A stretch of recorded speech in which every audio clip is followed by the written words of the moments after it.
Good morning, everyone. It's Thursday, April 15th. From the San Antonio Express News, my name is Luis Vasquez, and this is your Express Briefing. All of the stories you need to know to start your day. You can expect a high of 73 degrees under mostly cloudy skies in San Antonio today. The chance for rain in the San Antonio area is forecast through Sunday, according to the National Weather Service. The San Antonio City Council has serious business on its plate today regarding the long-discussed, oft-stalled makeover of Alamo Plaza. We have a primer to explain the significance of the decision facing the council over at expressnews.com. The Texas Department of Transportation will host a virtual public hearing from today until May 1st on the proposed expansion of FM 1560 from 2 lanes to 4 lanes between Bandera and Culebra Road. Find out how to make your voice heard over on our website. And now let's move on to our top stories for the day.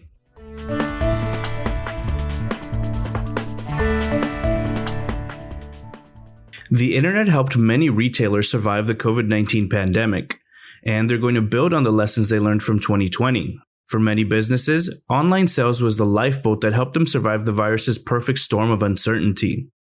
According to the U.S. Census Bureau, e-commerce spiked 32% in 2020 compared with 2019 and accounted for nearly $792 billion in sales across the country, roughly 14% of all retail sales over the year.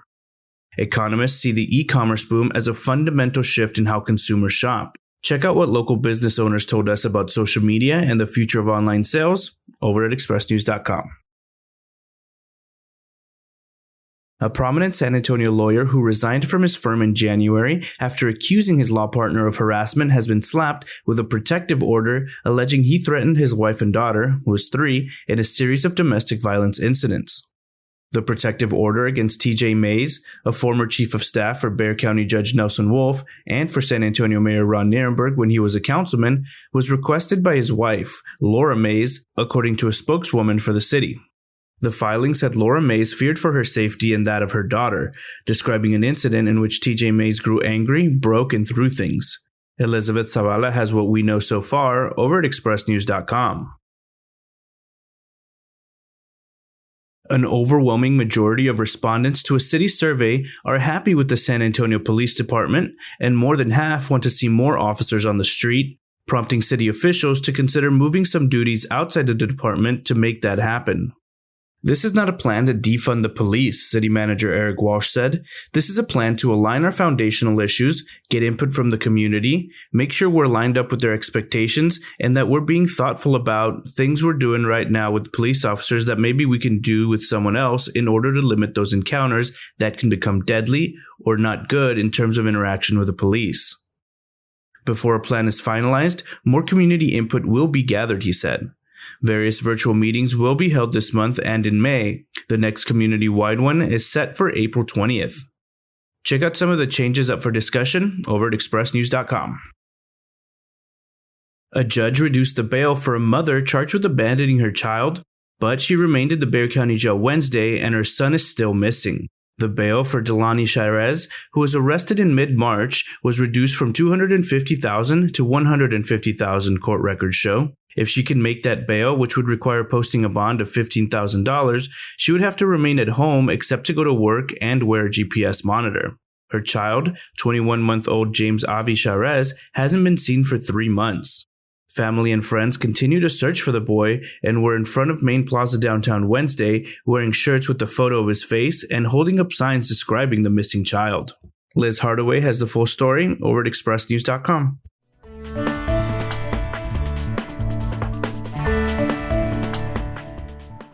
The Weeknd, Ricky Martin, Maluma, and more. Check out this timeline of the concerts and comedy shows coming to San Antonio in 2021 and 2022 over at expressnews.com. Next up are your need-to-know headlines. You can find all of these headlines and more inside of your Express News subscription.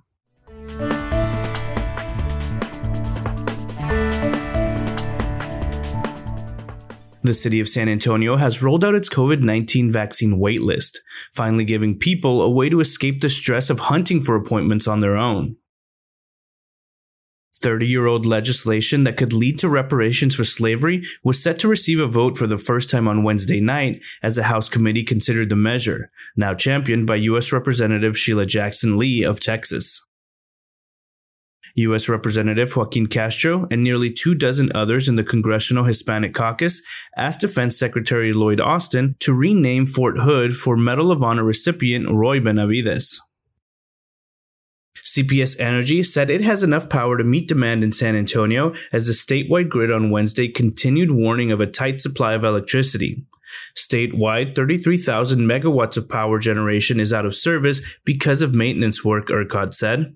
That's just under 40% of ERCOT's total generation capacity.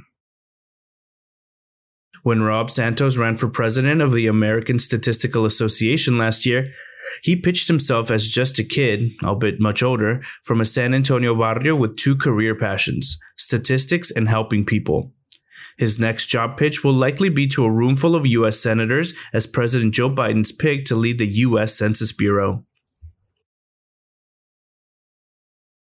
A massive fire at a Northside apartment complex has displaced nearly 100 residents and destroyed 24 units, according to the San Antonio Fire Department. Firefighters rescued at least 10 dogs. San Antonio's Credit Human Federal Credit Union has been hit with a proposed class action lawsuit that alleges it has charged overdraft fees on accounts that were not actually overdrawn.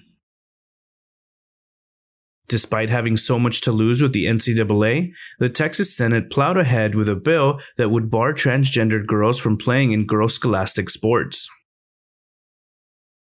Cities and counties across Texas would be barred from shrinking their police budgets without voter approval under a bill that passed the Texas Senate.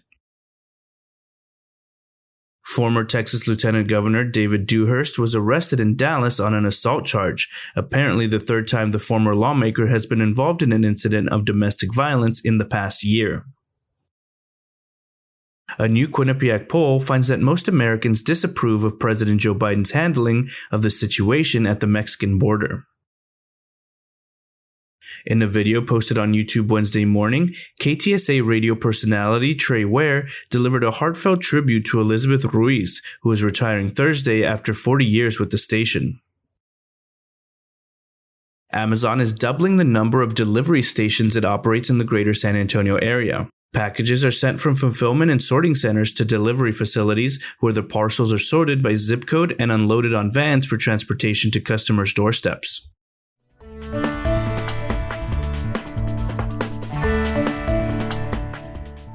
Good origin stories are like good bike trails. They need curves, surprises, and some ups and downs. And Whit Snell's journey to leading one of San Antonio's largest bike shops with 55 employees in 4 locations, with a 5th about to open, has all that. Shortly after he opened in October 1971, the country experienced a bike boom and demand exponentially outstripped supply, much as it has this past year. Read about how that experience helped him prepare for the COVID-19 induced run on bikes and more in his Q&A over at expressnews.com.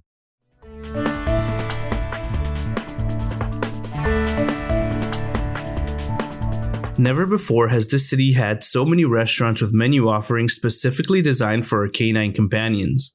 Whether it's a simple cup of whipped cream garnished with a bone-shaped cookie, a frosty bowl of chicken broth styled like a margarita, or a paper boat chock full of grilled meat, it's easier than ever for dogs to eat out.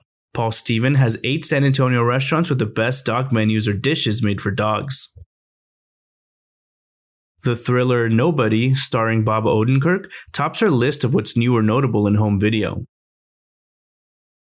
Say cheese to zoo glamour shots, the awkward family photos of the animal kingdom that are now dominating the San Antonio Zoo's social media. Texas designated hitter Ivan Melendez homered in 6 straight games and has been the star of the Longhorns' 9-game winning streak. Lonnie Walker's return from a long stay on the injury list has provided the Spurs a boost of energy and perhaps just as importantly, fun. And that's all for today. This was your Express briefing for Thursday, April 15th. My name is Luis Vasquez. Please consider becoming an Express News subscriber to get in-depth coverage on all the stories you heard today. Also, be sure to rate and review this podcast inside of your Apple Podcast app, as it really helps the show. Have a wonderful day, everyone.